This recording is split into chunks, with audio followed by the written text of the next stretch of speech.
So you want to know how to copy your WordPress content from one website to the other? Well, I'm going to show you how to do that right now.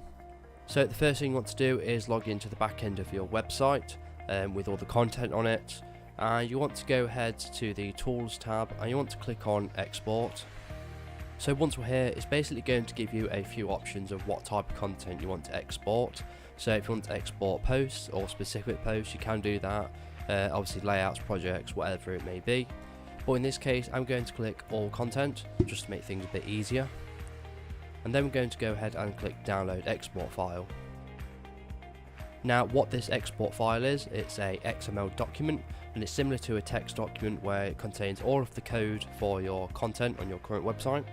So we're going to download that now, and it'll only take a couple seconds to download max. You then want to go ahead and sign into the back end of your other website that you want to import the content to.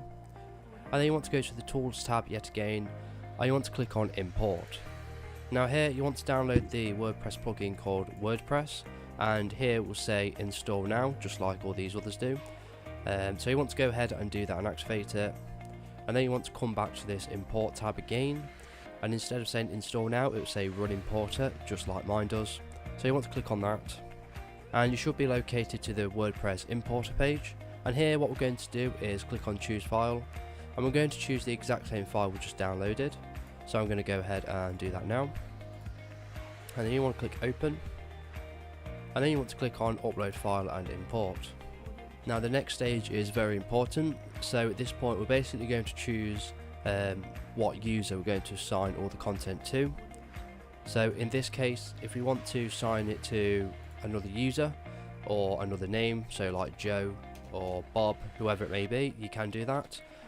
Or if you want to assign it to yourself, which you most likely do want to do that, you can click on this drop down menu and select from the current users. So that's myself. And then you want to click on Download and Import Attachments, and then click Submit.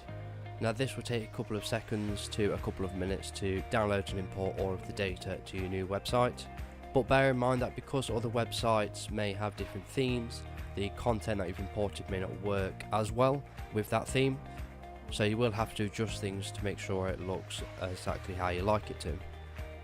So if this video is helpful, please leave a like and pass it on to someone who may find it helpful as well. Don't forget to check out my YouTube channel to find more tutorials on other things to do with WordPress. And thank you for watching.